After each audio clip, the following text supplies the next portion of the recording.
All the girls on the block knocking at my door. Wanna know what it is, make the boys want more.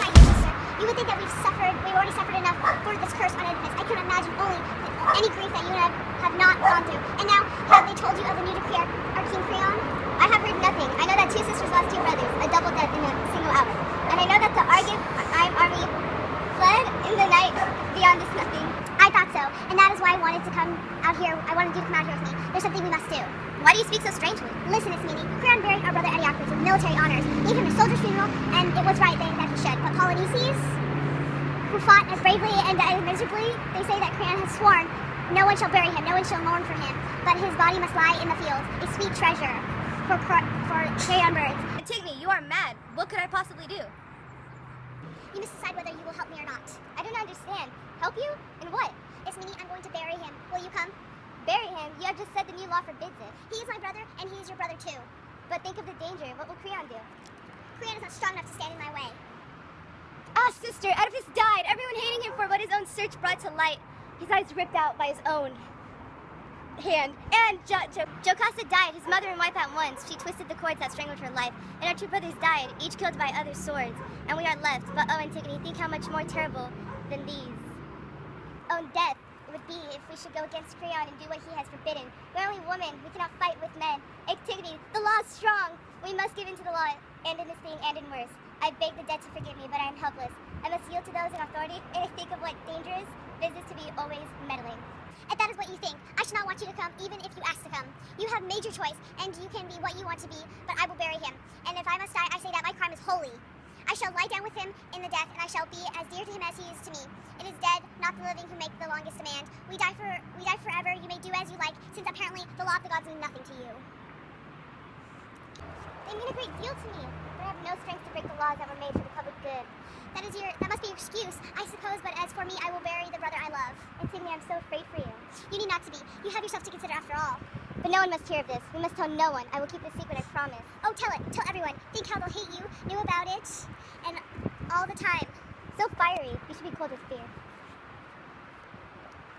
Perhaps, but I'm doing what I must. But can you do it? I say that you cannot. There will. When my strength gives out, I shall do no more. Is your lover playing On the long blade of the sun, lying level east to west, touches with glory, thieves of the seven gates, open, unlidded, eye of the golden day, O marching light, across the eddy and rush of Dirce's stream, striking the white shields of the enemy, thrown headlong backward from the blaze of the morning. Polyneices. Their army aroused them with windy phrases, he the wild eagle screaming. Insults above their land, his wings their shields of snow, his crest their marshaled helms. Against our seven gates, in a yawning ring, the famished spears came onward in the night. But before his jaws were sated with our blood, our pine fire took the garland of our towers. He was thrown back, and as he turned, great thieves, no tender victim for his noisy power, rose like a dragon behind him, shouting war. For God hates utterly and brails the bragging tongues. When he beheads their smiling, the swagger of their golden hems, the frown of the thunder blasted their first man of the walls. We heard his shout of triumph high in the air, turn to a scream, for out in the flaming arc he fell with his windy torch, and the earth struck him, and others storming in fury no less than his, found shock of death in the dusty joy of battle. 7 captains at 7 gates yield their clanging arms to the god that bend the battle line and breaks it. These two only brothers in blood, face to face in matchless rage, mirroring each other's death, clashes in long combat. But now in the beautiful morning of victory, let these of many chariots sing for joy. With hearts or dancing, we'll take leave of war.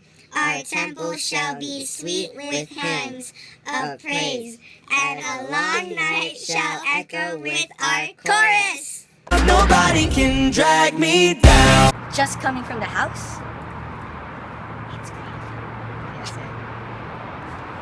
Why have you come back so soon? Oh, King, a man should never be too sure of anything. I would have sworn that you would not see me here again. Your anger frightened me with what now I could tell then that I was able to solve the case so soon. But it is Antigone. Why have you brought her to me? She was bearing him, I tell you. Is this the truth? I saw her with my own eyes. Can I say more? The details. Come, tell me quickly. It was like this. After those terrible threats of yours, King, we went back and brushed the dust away from the body. The flesh was soft by now and stinky. So we sat on a hill to windward and kept guard. No napping this time. We kept each other awake, but nothing happened until the white round sun whirled in the center of the brown sky over us. Then, suddenly, a storm of dust roared up from the earth, and the sky went out.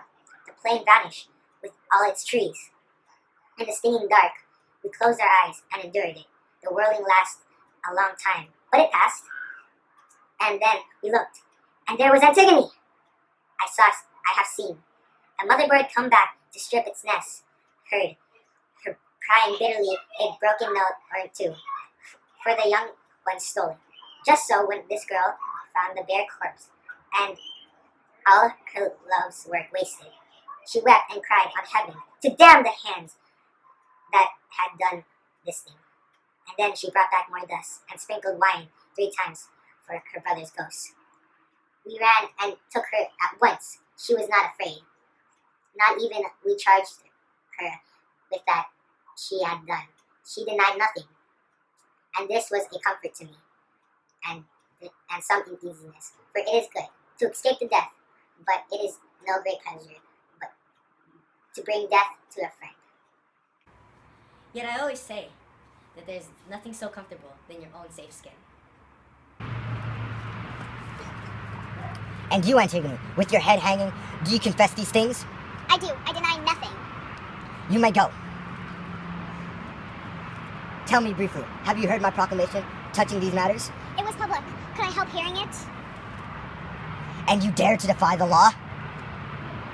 I dared. It was not God's proclamation. The final justice that rules the world below makes no such laws. Your edicts, King, was strong, but all your strength weakness itself against. The immortal, unrecorded laws of God, they are not merely now. They were and shall be, cooperative forever, beyond man utterly. I know I must die, even without your decree. I am only mortal, and if I must die, now before it is my time to die, surely it is no hardship can anyone living as I live, even with evil all about me, think death less than as a friend. The death of mine of no importance. If I had left my brother lying in death unburied, I should have suffered. Now I do not. You smile at me, Creon. I think me a fool if you like, but it may be well that a fool convicts me of folly. Like father, like daughter, both headstrong, but deaf to reason. She has never learned to yield. The inflexible heart breaks first, the toughest iron cracks first, and the wildest horses bend their necks and pull at the pull of the strongest curb. Pride in a slave. The girl is guilty of a double insolence, break the given laws, and boasting of it. Who is the man here? She or I? It is a crime. If this crime goes unpunished, sister's child's no more than sister's child. Closer yet in blood. She is her sister, win bitter death for this. Go, some of you, and arrest as Ismene, and accuse her equally. Bring her. You will find her sniffing in the house there. Her mind is a traitor. Crimes kept in the dark cry for light, and the guardian brain surrenders. But how much worse than this is brazen boasting of barefaced anarchy. Creon, what more do you want than my death? Nothing. It brings me everything. Then I beg you, kill me. This talking is great weariness. Your words are distasteful to me, and I am sure that mine seem so to you, and yet they should not seem so. All these men, I should have praise and honor for what I have done, and all these men would praise me where their lips are not frozen shut in fear of you. all these God's fortune of kings listen to say and do whatever they please. You're alone here in that opinion. No, they are with me, but they keep their tongues on a leash. Maybe, but they are guilty, and you're not. There's no guilt reverence for the dead. But Anitogone was he not your brother too? My brother too. And you insult his memory. The dead man would not say that I insult it. He would, for you, honor a traitor as much as him? He's my own brother, a traitor or not, an equal in blood. He made war on his country, and Anitogone defended it. Nevertheless, these are our honors due all the dead. But not the same for the wicked and the just. Ah, Creon, which of us can say that the gods hold wicked? An enemy is an enemy even dead. It is my nature to join in love, not hate. Go join them then. Go join them then. If you must have your love, find it in hell. But see, King, here comes a sweetie. Those tears are sisterly. The cloud, the shadow of her eyes, rains down gently. You too, Ismini. Snake in my ordered house, sucking my blood stealthily, and all the time I knew that those two sisters are... Yes, if you will let me say so, I am guilty. Ismini, you have no right to say so. You have not helped me, and I will not have you help me. But now I know what you meant, and now I am here to join you to take my share of punishment. The dead man and the gods who rule this know whose act it was. Words are not friends. Do you refuse me, Antigone? I want to die with you. I do too have a duty to discharge to the dead. You shall not lessen my death by sharing it. What do I care for life when you are dead? Ask Creon, you're always hanging on to his opinion. You are laughing at me. Why, Antigone? It's a joyous laughter, Ismini. But can I do nothing? Yourself, I shall not envy you. There are those who will praise you. I shall have honor too. You're equally guilty. No more, Ismini. You are alive, and I belong to the dead. Gentlemen, I beg you to observe these girls. One has just lost her mind. The other, it seems has never had a mind at all. Grief teaches the steady smites to waver, King. You're certainly good when you assume guilt with the guilty. But how can I go on living without her? You are. She is already dead. But your own son's bride. There are places enough for him to push his plow. I want no wicked woman for my sons. Oh, dearest David. Oh, how your father wrongs you. I've heard enough of this childish talk of marriage. Do you intend to steal this girl from your son? No, death will do that for me. You there! Take them away and guard them well, for they are but women. But even brave men run from when they see death coming. Got fire for a heart, I'm not scared. Is the man who has never tasted God's vengeance, where once the anger of heaven has struck, that the house is shaken. Forever damnation rises behind each child, like the wave cresting out of the black northeast, when the long darkness under sea roars up, and bursts drumming death upon the wind-whipped sand. I have seen the gathered sorrow from time long past loom upon Oedipus' children. Generation from generation takes the compulsive rage of the enemy god. So lately this last flower of Oedipus' line dreamt the sunlight, but now a passionate word. And a handful of dust has closed up all its beauty. What mortal arrogance transcends the wrath of Zeus? Sleep cannot lull him, nor the effortless long nights of the timeless gods, but he is young forever.